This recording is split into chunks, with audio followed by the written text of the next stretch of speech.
Aloha, good afternoon, everyone. It is 3:43, 2:43, sorry. It's Thursday, May 29th, 2025. I call the Committee on Innovation, Technology, and Entertainment meeting to order. I'd like to welcome Committee Vice Chair when she walks in. Oh, there she is.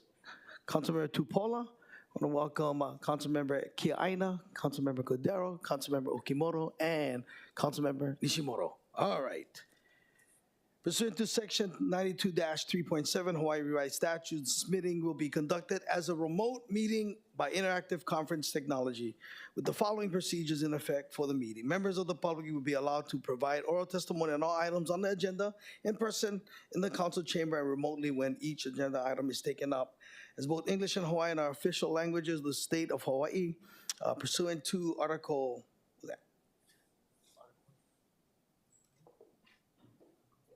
15, okay, Section 4 of the Hawaii State Constitution and Section 1-13 of the Hawaii Revised Statutes, members of the public may testify in either language. For testimonies offered in all of Hawaii, additional time may be necessary, will be allowed for the testifier to provide an English translation for the testimony.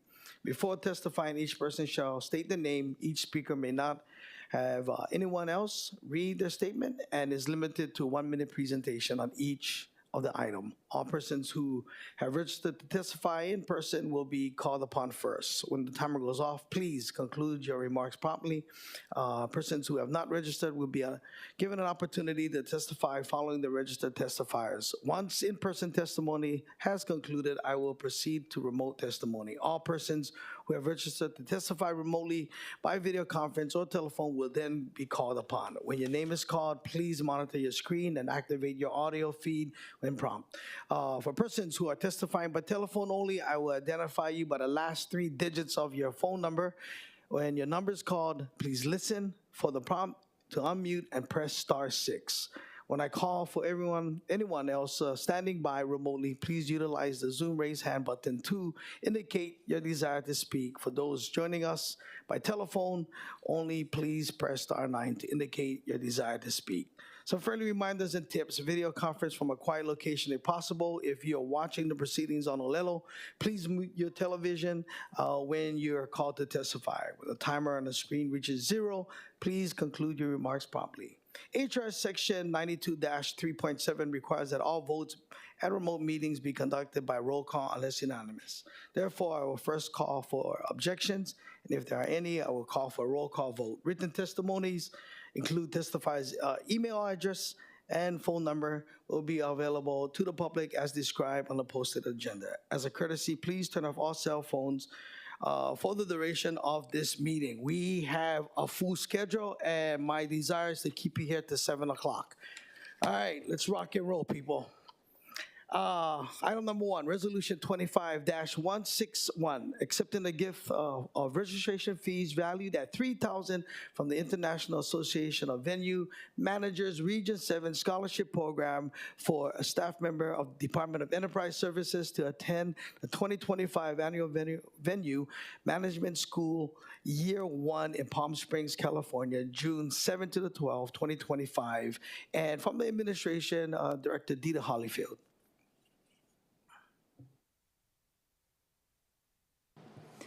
Good afternoon. Thank you, Chair. Thank you, everybody.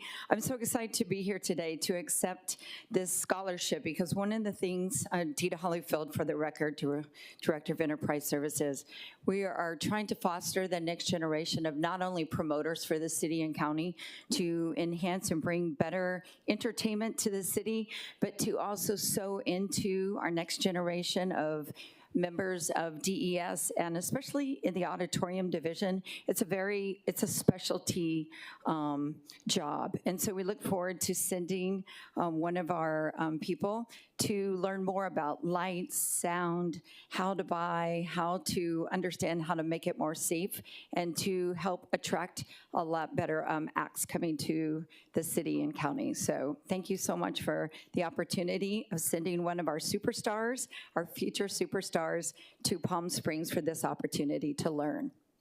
Thank you, Director. Members, any questions? Okay, We'll now proceed with in-person testimony in the council chamber. I see Angela. Go ahead. Aloha, Angela Melody Young, testifying on behalf of CARES in strong support of the resolution. For the work that the Department of Enterprise Services does, from the very incredible acts at the Blaisdell Center, where they worked with the Super American Circus, Jordan Segundo, and all the other amazing things that happen to help bring in funding and then to promote music and economic development in this industry. Is very important to have good teachers who are equipped. So I think this scholarship program is a really good idea for the teachers to be able to teach and then to empower the students in filmmaking, music design, to learn about light staging, sound engineering, so that we can have amazing shows and potentially more funding for the city. Thank you. Members, any questions for the testifier? Okay, is there anyone else that would like to testify on this? Chair, there are none. Okay, we'll move on to remote testimony. Is there anyone wanting to testify remotely? Chair, there are none. Okay, members, we are in discussion. Okay, Director, I do have a question. Yes, sir. The declaration of the gift form attached to the resolution states that this gift is covering a portion of the IAVM registration fees. So how much of the registration fee is not covered by the gift, and is DES covering the remainder? And how will the city pay for the other costs relating to the training, including travel and lodging expenses? Thank you for the question. It's about 50% of the registrations, but we haven't sent anybody since I've started, and I believe that we are being very frugal in our spending and hope to, as I said, create a legacy piece so that we can recruit and retain other employees, and offering training such as this really attracts the top tier. And Director, does DES have any other partnerships or ongoing relationships with the IAVM? So that's a new partnership that we fostered over the last year, and of course, we're going to try to be successful in this first opportunity and then to grow. We're always looking for partners, whether it be through the zoo or through the golfing community. We're trying to, bring up the next generation. Yeah, good luck with that, and I look forward to seeing great things from this program. Thank you, Director. Thank you so much. Members, do you have any questions? Okay, seeing none, the chair recommends that Resolution 25-161 be reported out for adoption. Any discussion, any objections, any reservations? Hearing none, so ordered. All right, we'll move on to our first informational, one of two, informational briefing. An update from the Honolulu Film Office and other film industry experts on the status of Hawaii's film industry. And with us is Valeria Constantino from the Senior Film Industry Development Specialist, Office of Economic Revitalization. Aloha, Chair. Thank you so much for the opportunity, and members of the committee. I think we set up a little surprise for you to start, just to set the tone, so you get a sense of the marketing and outreach and collaboration that we do not only within the city, but across the aisle.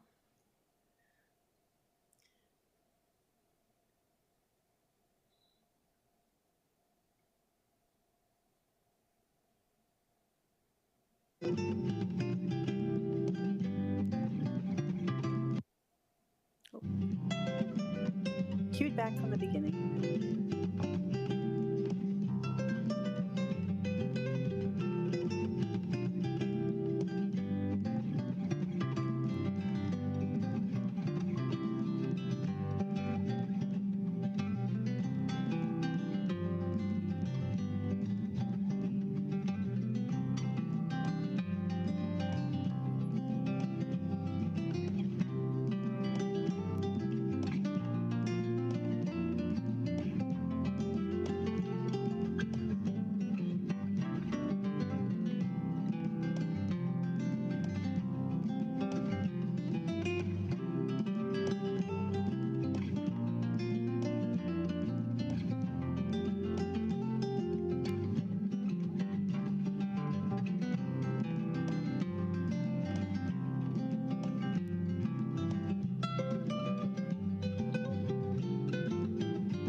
So that's just a little teaser of the kind of marketing materials that the Honolulu Film Office does jointly with the other counties in the state when we do marketing.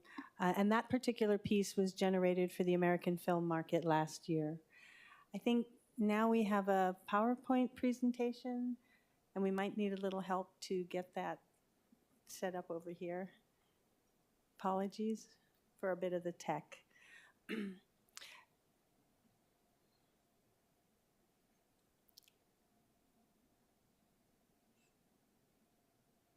So the Honolulu Film Office is one of 5 film offices in the state of Hawaii. We have the State Film Office and then the 4 counties. We work collaboratively as Film Hawaii, but the Honolulu Film Office also does individual marketing efforts as well as joint efforts.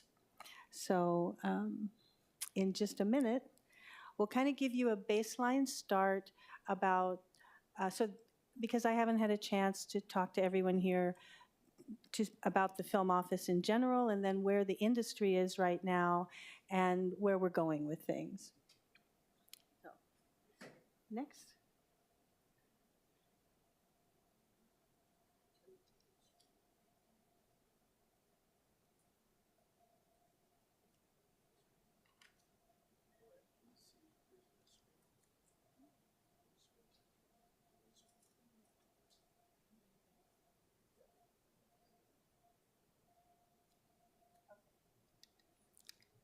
So our mission is to develop and grow the industry in Hawaii, and we do this, as I said, in collaboration. The industry is a relationship-oriented business, so we try to work collaboratively for the good of everyone in the industry between all the counties as well as the state. The reason that we do this is because it is purely good economic development, creating jobs, both direct jobs for the industry and supporting jobs outside of the industry. It also stimulates the economy, creating opportunities for businesses. And most importantly, it helps filmmakers tell their stories, whether they're filmmakers from Hawaii with a particular point of view that we want to share around the world, or whether it is stories that people would like to film here, maybe from Hollywood or Japan or Europe, wherever it is. So our business is to facilitate the storytelling with a strong lean on economic diversification. Next. When a project comes to the state, it is like a $50 to $100 million business landing on our shores. And unlike some businesses, they have to spend all of their money in order to make the product, and that's what generates the economic development for us. The majority of the budget is spent on labor, so job creation is a huge part of the kind of business economic development that we do. And this runs across all different sectors of the industry: feature films, television, new media, still photography, catalogs. We run the whole gamut.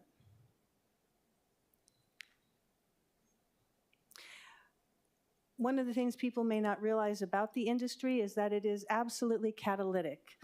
There's a wonderful research firm that does all of these global studies about the creative industries and the film industry, and they call this intensive economic development that also sparks economic development in other sectors, the ripple effect. For example, when a television series comes to town, they utilize all kinds of other people in other creative fields to help make the product. And what they found is there's usually an increase about 47% in the other creative industry sectors when a television series is in town, and that then extends beyond the actual creative industries division. Outside of that, another 16% increase in things like dry cleaning and lumber and office and all kinds of other aspects that the industry very broadly reaches out and touches. UHERO did a report a few years ago talking about the fact that the film industry has grown leaps and bounds above other sectors of the economy. And I wanted to pull out a particular paragraph from that report and read it to you. There is considerable agreement in the development of the economics literature that small countries and states like Hawaii that depend heavily on one major export, such as tourism, should adopt policies that facilitate diversification of their economies. And so I thank the council for their strong support of the film office and the film industry to help diversify the economy through the film industry. That same report showed that the film industry was growing by an increase of 116%, while the rest of the state GDP grew at a rate of 17%. So you can see the opportunities there. Next. DBED does a cost-benefit analysis every year of the tax credit that they administer. And in 2023, which was a bit of a truncated year because that was the year that the Screen Actors Guild and the Writers Guild went on strike, we still see these tremendous numbers where nearly 150 million of increased GDP as a result of the industry, nearly 95 million if you measure it by earnings. And for every dollar spent on the film tax credit, it generated $4 in GDP, or $2.50, a little above that, in earnings.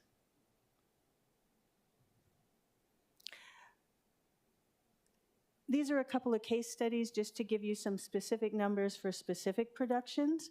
Rescue High Surf, they hired 788 crew people and 1,350 extras for a little over 2,100 people working on that project. They spent a little over $65 million. Roughly 31 million of that was in local labor, and 33 million of that was for vendors. On the other side is NCIS Hawaii. They spent nearly $80 million and had about 1,100 local people hired. And they created, contributed 104 million to the GDP. So you can really begin to see the economics of the industry and how good it is for us. So stepping back a little bit at a 30,000-foot level, the global screen industry, right now there's about nearly 250 billion of spending that goes on globally. And we, of course, fight to get as much of that as we can over here because that noted firm that I mentioned, Olsberg SBI, when there's a major production in town, a major feature film, they spend about $10 million a week, and 67% of that spend goes to vendors and businesses outside of the specific screen sector. Next. These two charts show how much in flux the industry has been between the pandemic and some labor actions, the SAG strike, WGA strike, and then there were some basic agreements that needed to be negotiated at the beginning of 2024, 2025, and you can see how much it has fluctuated. And this is the landscape that we find ourselves in right now, where it's a little bit of quicksand, but there's some good news in that. Next.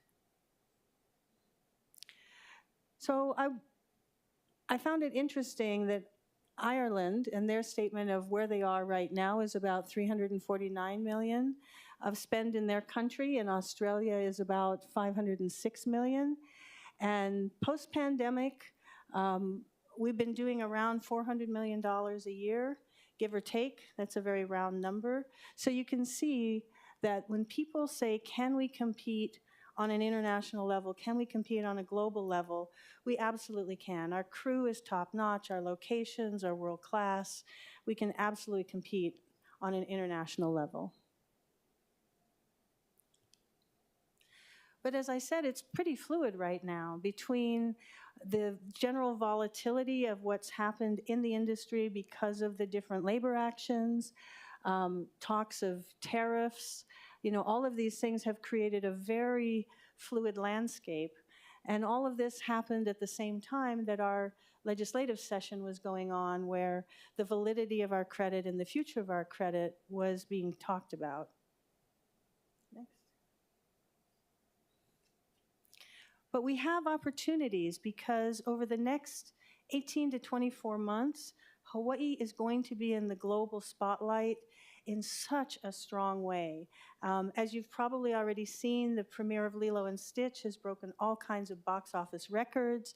The small inset picture is actually an ad for Lilo and Stitch in France, just heightening the sense of how this film plays around the world, and sharing what Ohana means to us, I think, in a very sweet, organic way.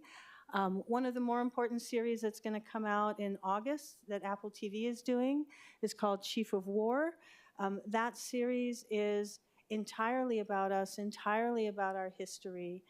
And I think we'll share who we are and what we're about in a very unique way. I think it's going to be one of the most significant television series to have been shot here. We definitely, if there's a season 2 for that, we definitely want to work as a state, as a group, with a full court press to try to ensure that if there is a possibility of a season 2, that they shoot that here. We had some economic issues the previous year. It's one of the things at the legislature that we tried to correct. There's a per production cap on the tax credit, and a project of that size exceeded the per production cap considerably. Because of that, they took the majority of that project away from Hawaii. Around $45–50 million of that project shot here, but the rest of it shot in New Zealand. And a big part of that is because our current tax credit, as generous and functional as it is, has that per production cap. And there's no major studio or project that's going to leave, $50–100 million on the table and not claim a tax credit on it. So we're trying to correct that. And then finally, in summer of '26, we should see the live action version of Moana. So these kinds of displays give us the opportunity, with Hawaii front and center, Hawaii performing well, people responding to it, to then be able to capture that momentum and to grow from there. Right now is absolutely the best time to consider coming to Hawaii for a production, because we have a competitive credit. There's some confusion about that, given some of the rhetoric that occurred in the press and during the legislative session. It is active. It is the credit that allowed Lilo and Stitch to shoot 100% here in Hawaii. And it is funded. And we have available crew, available facilities, and of course, the stunning locations. Next. Next.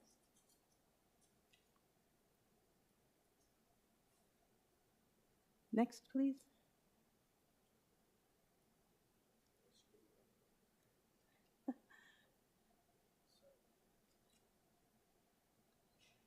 So I mentioned the legislative session. There was a bill 732, Senate Bill 732, that went all the way to the 11th hour and 59th minute, but there was still some disagreement about it. It did not pass. The industry is hoping that a very narrow focus of it, maybe a couple of key elements, I think there were 13 or so elements in that bill, but a couple key elements can be pulled out, and some form of that bill can be heard in a special session if a special session is heard, because we want to do something demonstrative to reach out to the industry to say that we still want the business, that we still have a valid tax credit that will allow us to modernize it, to address the issue that we had with that one project that really hit its head on the per production cap. And secondly, House Bill 796, which put a 5-year sunset on all tax credits. That measure is particularly challenging for the film industry because our current credit is valid, I think, until 2032. So it would cut the credit short by 3 years. And when you think about the development cycle of a project, it sometimes takes 2 to 5 years for a project from its inception to actually think about getting made. And if you don't have any runway left on a credit after they've spent all that time developing it, then they're just not going to develop projects to be shot here. So the industry is hoping that the governor will veto that measure because of how that truncates the industry for us. Business certainty is very important to the future growth.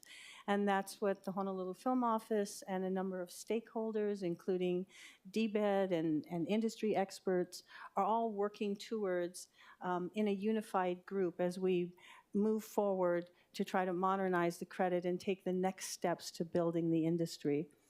The stable credit provides work in the pipeline, and that work in the pipeline is the critical factor because this is the kind of industry where you learn it through apprenticeship and on-the-job training, and so it becomes a workforce development initiative when we have local hires, the jobs that are created through that. It also drives the opportunity for infrastructure development. If we don't have projects in the pipeline, I think there's very little interest in building a facility to be used by production. They want to see the potential of projects being able to fill that facility. Next. So I believe that the situation that we're in right now, where we have so much availability, can be solved with some strong outreach and marketing and education across the pond. I think there's a fair amount of confusion based on a lot of information in the press or different public rhetoric that the industry here is dying. And I'm here to tell you it's not dying. We have a valid tax credit. Based on that rhetoric, people think that maybe we don't have a credit anymore. And so one of the things we're doing is being very aggressive at communicating to people that we have a valid credit. As I said, the one that helped a film like Lilo and Stitch film in its entirety here. And hopefully not just the county film offices, but we can work with the state to do a trade mission to LA, to speak to all the different studio heads to make sure that the message is clear. Good credit, great resources, and we want their business. The other thing we're doing is we're trying to create some industry connectivity with a couple of initiatives. One is called the Producer in Residence Program, and it's something that the Film Office developed with the Hawaii International Film Festival. So I go to these events, I talk to these different studio people, and unless they have a project, they generally don't come here. So I was trying to think of a way that we could introduce them to this market, connect them to the industry, build those relationships, and by creating the Producer in Residence program, we're going to be able to bring high-level producers to the festival, interact with our community, showcase what we can do, create master classes to develop the local industry here, but then also introduce them to our community in a very organic way and a relationship-oriented building way that's so important for the industry. Next. And with that, that's kind of a broad overview. I'm happy to take any questions that you might have. Thank you so much for the presentation. All right, members, do we have any questions? We've been talking about diversifying the economy for a long time, and we've heard it, since being here for almost 5 years, how aggressively, we try to put our foot forward and put skin in the game and, to let the world know that, Hawaii is ready to play ball. And so I'm excited about, I'm very optimistic and hopeful that things will get better. So any questions? Councilmember Okimoto. Thank you, Chair, and thank you, Commissioner, for being here. Quick question. You had a list of all these shows. Some of them were shows, some of them are movies. I could be wrong, but the last time I heard a news story, because I got kind of hooked onto that high rescue high surf, that's gone. And from what I understood, there's no other shows that are TV shows that are filmed here locally. Is the main reason behind them not coming, is it because just the ratings are not well, or is it because they don't have the tax credits like has been not advertised, but has been reported that we are not a film friendly industry here? What's the reason for these shows not surviving here? So different shows cancel for different reasons, and the industry is certainly cyclical. And I think what we're in the middle of right now is this perfect storm. So you have NCIS Hawaii that quite suddenly was told they're not going to continue. And we realized from talking to the folks at CBS Paramount that it has everything to do with the impending merger and how they're adjusting their balance sheets and what shows they have. So they actually canceled a bunch of shows, not just ours. Then we have something like Magnum PI, which ran its course. If you watch the show, you realize that Higgins and Magnum finally got together, and I hope I'm not spoiling it for anyone, and got married. And once that happens, you know, that's the end of the show. Rescue High Surf, even though there were amazing people doing that show, it just didn't find an audience. And Warner Brothers was really, really hopeful. I mean, they put a lot of time and energy in prepping to be ready to go in hopes that they would get a green light. But there's like a physical production side, and then there's the development side. And the development side just did the analysis and said it's just not finding the audience. And unfortunately, that happens sometimes with first-year series. I mean, the attrition rate of first-year series is pretty high. But there are things in the wings, you know, there are things in development. Part of the perfect storm is that we were in the middle of a pretty volatile legislative session with a lot of dialogue. And whenever that happens, the development cycle kind of stops because people don't know what's going to happen and they get a little concerned. Remember, I mentioned that business certainty. So now that we know the credit is still valid, it's funded, we can go back out and we can be talking to those people to try to draw them back in. But we're in the middle of that cycle, which is about 6 months. It kind of slows things down and it upends things a little bit.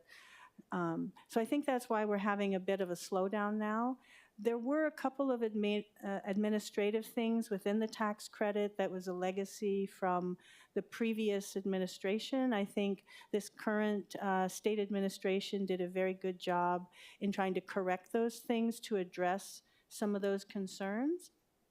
So I feel like we have a pretty clear runway right now to be very aggressive and to be able to give someone like Martin Scorsese, who's developing that amazing Gangland story with Dwayne Johnson and Leonardo DiCaprio and Emily Blunt, showing them that we have a clear runway for them to come in, and then going to the different studios. One of the events that I learned about just recently that I think could be very good for us is a content development event that takes place in December, where people who are developing stories are at that stage where they're thinking about how are they going to develop it and where it should go and what should the content be. In the same way that a show like Doogie Kamealoha originally started out as a Doogie Howser remake and then got reconceived to be placed in Hawaii. That was because of COVID and we were safe and they knew that they could do it here. So that ran its course, you know, from 21, 22, 23. But there's still a lot of opportunity, particularly, as I said, with Hawaii being front and center in the spotlight with the major projects that were done a while ago now in the public eye. Thank you. Do you feel that our successes have been more in theater film, with film on the big screen versus the series? It seems like when we have the series that come, the TV series don't seem to have as much of a lifespan. At least right now, I mean, you mentioned Lilo and Stitch. Do you feel that have you seen any pattern there where we seem to do well with, you know, Jurassic Park, the movies versus the TV series that don't have as much of a I actually think the TV series is the brass ring. It's what you want to go for because it's the longest employment, and it just so happens that our biggest client of late, which was CBS, is now in the middle of this potential merger, which is actually being held up because of some dispute with a 60 Minutes lawsuit and the president. So it's a bit messy that our sort of biggest client is in the middle of that right now. But I do think that we do very well with TV series, particularly when you think about the diversity of what we have, how we can operate, how quickly we can operate. It's a very strong marriage. It's just being able to work with the different studios on the development of that. And we got truncated in the middle of that development cycle during the legislative session. So we're not starting from square one, we're starting from square five, and we're being aggressive about reaching out to them. One more question, if that's okay, Chair.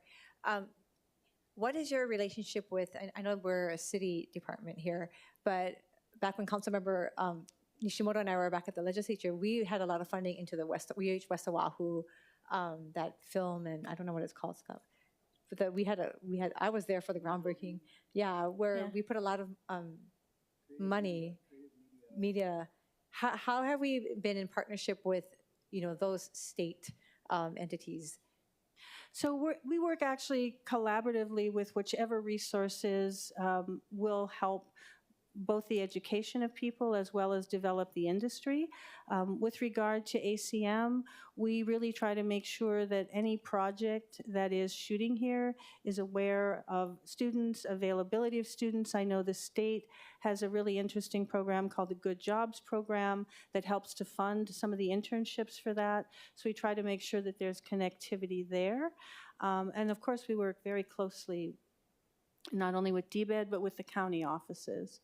Thank you. And the goal is to have our talent educated here, and then they bring their talents and keep them here, and then Absolutely. we can have more in our economy that way. But Absolutely. Thank you, Chair. If I could add to that, one of the things that I testified to in this last legislative session, there was a sense that maybe we should provide an uplift for local labor.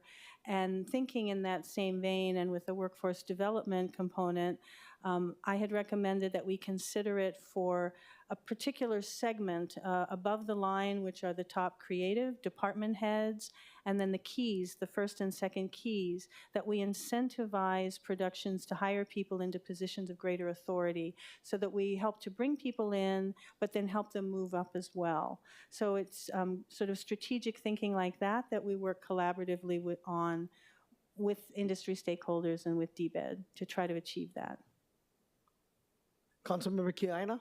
Thank you. First of all, Chair, thank you for holding this, because I've been wondering what's been going on in the film industry, especially because we've been seeing all that's been going on in the news, especially also with what happened at the legislature. With regard to Lilo and Stitch, did you say that part of the movie was filmed here? 100%. What? How come? Did everyone else know that? So how much money did we generate? I have not seen the reports of that yet because that goes to the tax department, and until that's completely cleared. But I would say probably between 80 and 100 million. Wow, unbelievable. And was any of it, Councilmember Cordero said some of it may have been filmed in Waimanalo. Is that true? They actually filmed all over the place. They did some filming in Waimanalo. Wow. They actually used the Kaka'ako Waterfront Studios facility. They were over on the North Shore. They did some things on the west side. I think there's some really signature surfing sequences that all took place at Makaha. That's terrific. I was just joking to Councilmember Cordero that I was waiting for my call. I didn't know that they were here. You know, I could have been a double. And by the way, I wouldn't be for an auntie in the show, although I've been an auntie since I was 8 years old. But actually, my mannerisms is more like Stitch. I could have been a double for Stitch. I'll get you a blue jacket. Pink ears and just paint me blue. On the serious side, though, I wanted to talk first on the our previous city ordinance that we passed. Is anything going on with that? Is it in the implementation stages? Are any companies availing themselves of what Chair Toba worked hard on? So I do know that the hard work that happened in this particular session was not lost on the University of Hawaii, and it's one of the things that propelled them to have the RFP done and to select a developer. At the time this was done, however, we began to see the fluidity in the marketplace, the contraction that I just talked about, and now we don't have any work in the pipeline. So the project isn't dead, but because we're waiting to kickstart again, it's on a bit of a hold because that developer needs to be able to show that there's reasonable expectation of work to fill the facility. Okay, got it. So it's in abeyance, but the tool is still shovel ready should the business come in. Okay, so that goes to my third point. which would be your page with regard to the state legislative session, and you have two bullet points here. Whenever the special session will come into play, which I'm assuming will be this summer, We're I'm hoping. assuming that you and other stakeholders have an overall strategy to pass SB 732. Is that correct? We are in talks right now as an industry to identify very narrow key points and working with the legislature and the powers that be to try to line it up so that if a special session does come into play, that we can push really hard for that to be included. I think in particular, I'm hearing that the special session would really be about federal monies and issues on the federal side, and given the fact that there's now discussion of a potential federal tax credit that would be stackable with the state credits, that would make us incredibly competitive, really on par with other jurisdictions like Thailand and Australia and New Zealand that have those kinds of stackable credits from a national level. So that's what we're trying to tee up and move forward as an industry to be ready to push for. Okay, well, I will say there is a federal nexus, of course, and that would be that with the decrease of federal funding for various industries and agencies at the state and county level, that we all have to do our darndest to raise revenue. So Yeah. it is directly related to what is going on, and hopefully they will consider it. With regard to HB 796, that sunsets the tax credits, are you going to do everything possible to have the governor veto? And if he just happens to veto it, will you have a member try to introduce it to reauthorize it? So HB 796, I believe, was introduced by Finance Chair Yamashita last session. And I believe that of the 51 members of the House, there were 20 to 22 no votes. I believe that we're on the side of this bill being vetoed and not being brought back up again. And I think particularly for the film industry, it seemed like when I listened to Finance Chair's comments, he was concerned about measures that didn't have a sunset date, didn't have an analysis of them. And every single year, you know, DBED and Reed Division have done really detailed ROI cost-benefit analysis, and there are sunset dates. So if it comes back up again, we would fight to make sure that because the credit is so well monitored and managed, it's not in the same vein as perhaps some of the other credits that they had concerns about that brought about the bill. Okay, well, good luck on that, and keep us apprised. On the SB 732, let us know how we could be of assistance. Thank you very much. Thank you. Thank you. I have a question, and then we'll go to see if anyone wants to testify remotely. Okay, so SB 732, which proposed enhance the existing tax credit, did not pass. So what specific aspects of the bill does the Film Office believe are crucial for the industry's growth, and how can the council support in these initiatives? As I mentioned, I think there's 13 points in that bill, but some of the most crucial are modernizing the credit. Right now, it's based on an old broadcast model when it comes to television series at 22 episodes, and it really doesn't address the growth of the streamers and the streaming industry and the shorter number of episodes that make up a series season for them. So I think that would be pretty critical, especially if we're talking about a show like Chief of War, which is so significant for us. We want to make sure that we clear the runway and we make sure that, you know, they've got every access to say yes and that we don't have any barriers. That would certainly be one aspect of it. But the industry is in current discussions to look at what the other aspects are and try to figure out holder discussions before the session. I think part of the challenge this year was the bill was not introduced by the state. It came in via another introducer, and so people were just hearing about it as the session was starting. And it's so challenging to have these very detailed discussions when you're in the middle of the crush of the session. Thank you for that. All right, members, any questions? Councilmember Tupola? I'll be brief. To your point about, being able to not have in-depth discussions, that you We'll now move on to anyone that would like to testify on the item in the chamber. I see Angela, of course. Aloha, Angela Melody Young testifying on behalf of CARES. And of course, I just want to thank the chair for that amazing law, Bill 59, to build on University of Hawaii lands for the film studio. So that really prepares space for a lot of opportunities for collaboration in film and music. And so the industry helps with mo'olelo, storytelling, creativity, and enhancing the lives of students. So when students are active in broadcast, the news, inventing creative ideas to focus their energy on, this strengthens the pipeline for workforce development in film, music, and arts. And they're busy doing fun projects, right? University of Hawaii has West Oahu doing a lot of film and cinematography at Manoa. And Honolulu Community College, which my friend teaches at, teaches the music technology program. And she also does performances, for example, like at Merriman.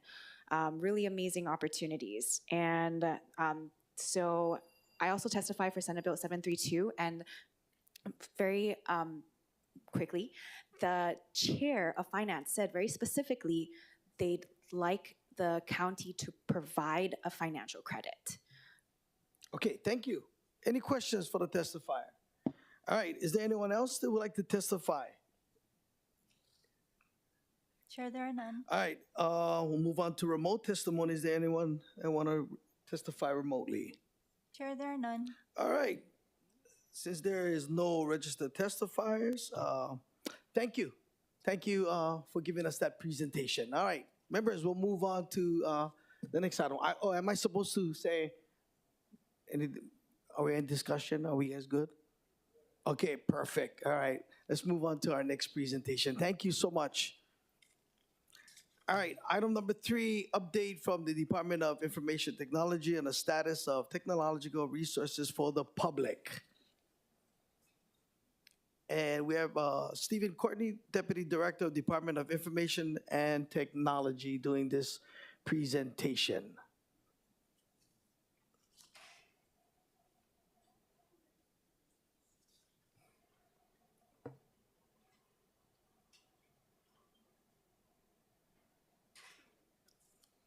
FYI, Councilmember King Aina, I did audition for Stitch, but I was too tall. No, I auditioned, never got in. Jason Scott Lee took my part, I promise.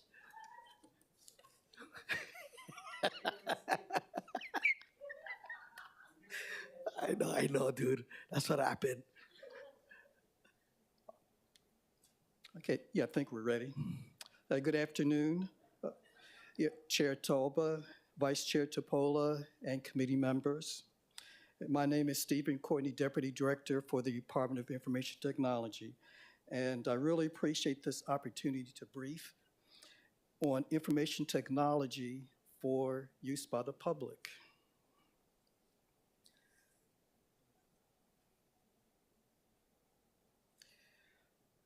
But let me first tell you about how DIT works. We're comprised of 5 divisions.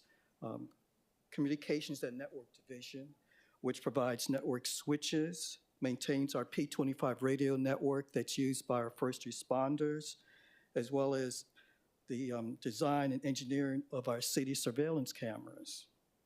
Technical Support Division maintains our IT infrastructure, comprising our servers and mainframes that run our applications.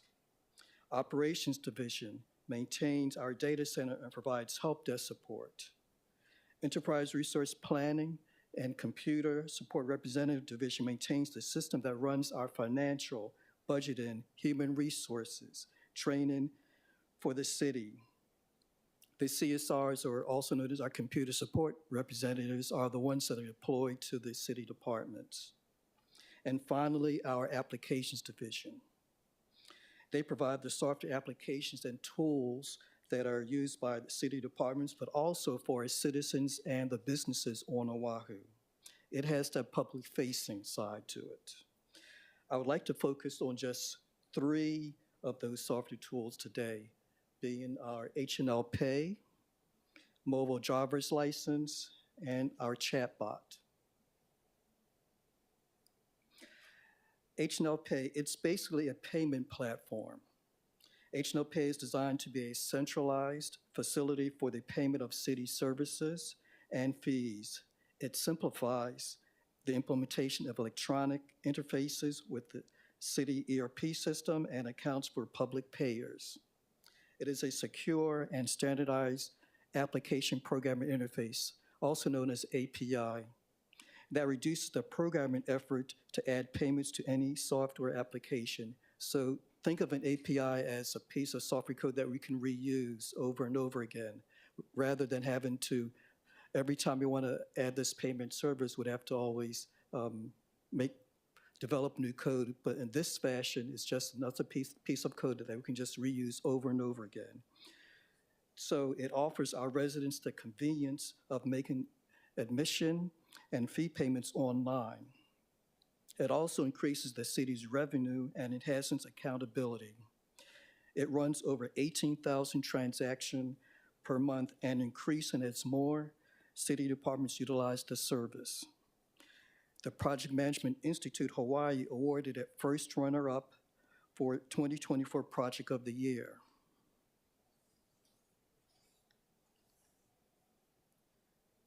One of our most aggressive departments that wants to provide online services to citizens is our Department of Parks and Recreation. It's through a platform we call PROS, Parks and Recreation Online System. So venues like Hanauma Bay can be scheduled online. Mothers can sign up their kids for the summer fun program versus waiting in line at a city office. We can sign up for camping permits or take park classes, all that done online. So we also have H&L integrations with our city departments. H&L Pay can be integrated into any department website. Citizens that have the ability to request all types of reports online. Or H&L Pay can be used for affordable housing. For example, when a citizen needs to apply for affordable housing, the fee payment can be done online. So again, it adds that additional capability for the public to use. H&L Pay is integrated with our motor vehicle registration system. The renewal process, that can be done online. You don't have to physically go to a city office for that. Or when a citizen disagrees with the assessed value of the real property, they can start an appeal process online.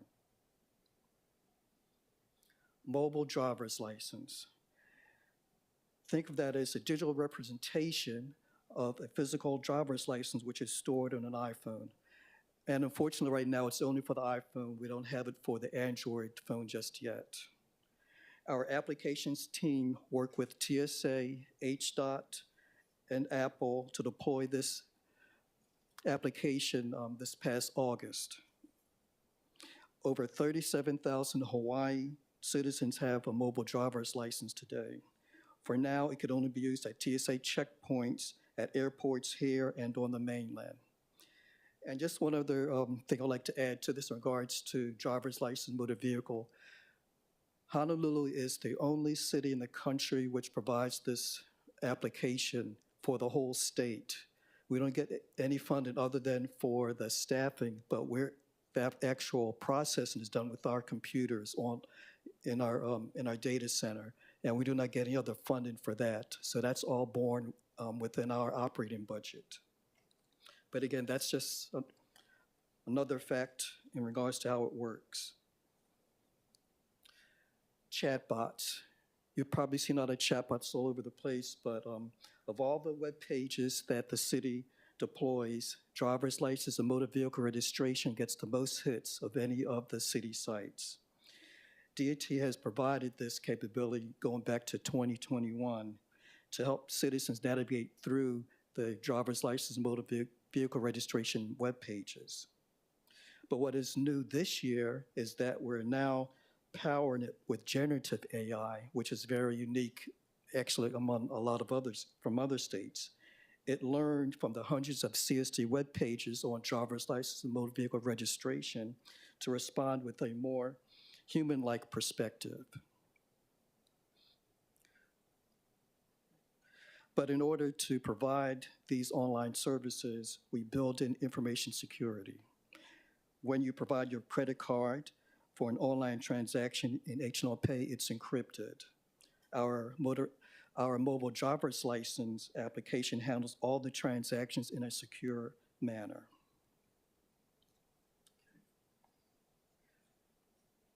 So what's next? In regards to H&L Pay, we hope to add more departments to that. One of them being like the film office. There are a number of things that they need to be able to do online to help encourage filming industry here as well. For the mobile driver's license, of course, we do want to add the Android phone to it, so that's another platform we'd like to be able to use. And in regards to the chatbot, we are getting more departments that do want to be able to integrate that into the website. For example, Department of Planning and Permitting, they have come to us in regards to being able to add that additional support to give to the citizens. And we also encourage the city to provide feedback in regards to, are there any other tools that we should be providing to help them? Literally, the way I look at it is to make their day a little bit easier in getting these city services. So benefits for the public. It's the convenience of not waiting in line at a city office. It's more efficient. We provide the privacy and data protection for sensitive transactions. Our web pages comply with ADA rules for accessibility. And for MDL, we did utilize the latest technologies in order to deploy it. With that, thank you. Thank you, Deputy Director. All right, members, any questions for the Deputy Director? Councilmember Tupola. Hi, aloha, thank you for being here. I remember when Director Hashiro announced that they were going to start to incorporate it at the DMV, and this is exciting. I think this is awesome, especially for the division of CSD that has so much customer service that they do. I guess my first question is the mobile license, driver's license available now? Yes, it's been available since August of last year. And then how do we do it? You go into, for the iPhone, you have to go to your wallet. And within the wallet, you select among the states, and Hawaii is one of those states. And literally, probably less than 10 states that actually have that capability. So we are leading on the forefront in that area. Oh, wow, I'm doing it right now. Yes. Okay. Very awesome. Okay, second question or comment. Yes, please help DPP. Because I think that it's way overdue that we haven't been able to allow for people to pay for their permits online. So I think it's very necessary. So thank you for your work, sir. Thank you, Chair. Thank you. Councilmember Kiaina. Can I just ask with regard to paying for your real property taxes, is that across the board? It's for the real property in regards to the appeal. Why only the appeal? Well, that's as far as right now. That was the only requirement we had for it. So No, I don't understand. Can you expand it? You're trying to provide the public with greater accessibility to pay Yes. bills. So again, going back to, I don't know why only the appeals. What about if you're trying to pay your real property taxes? Why would we not be able to utilize this tool? Oh, okay. So right now, it is possible through, there's already other avenues available to do that payment. And actually it's handled by another vendor separate from DIT. Yeah, BFS actually arranged for that. Oh, So but the appeals process, that was a separate requirement. And so DIT was able to provide that support to BFS in that area. and does it have a fee for the public to use it? Yes, there is a fee if you do use your credit card. I What- believe it's what is the fee? The 2.35%. Of the total amount? Yes.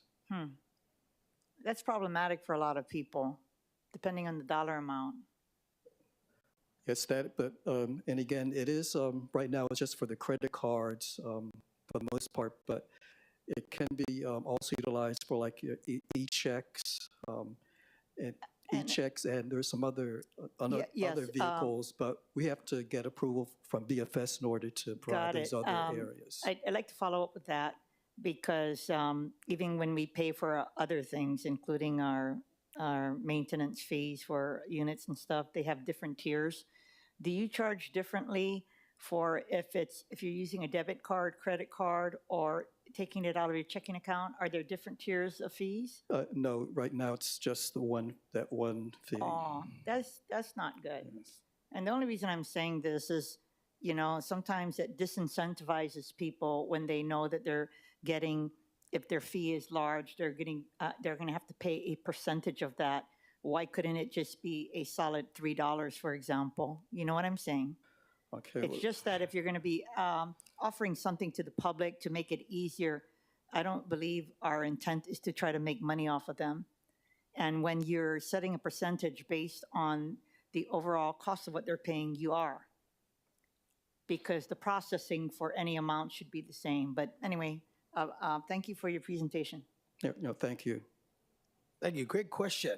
Great question. I mean, we know that our residents are working maybe 1 or 2 jobs, and the convenience of doing this would be so much better. So I just got one question, and then I'll see if anyone has questions in the chamber. Okay, what is DIT's long-term vision for digital transformation in Honolulu, and how are these initiatives aligned with that vision? Okay, I guess one area, and I guess the elephant in the room is artificial intelligence. So that is one area that we're actually doing some things with it already in regards to our software development. We're utilizing AI in regards to, like, say if there's a piece of code that normally would have to develop it, but you can at least get that part of it with utilizing AI.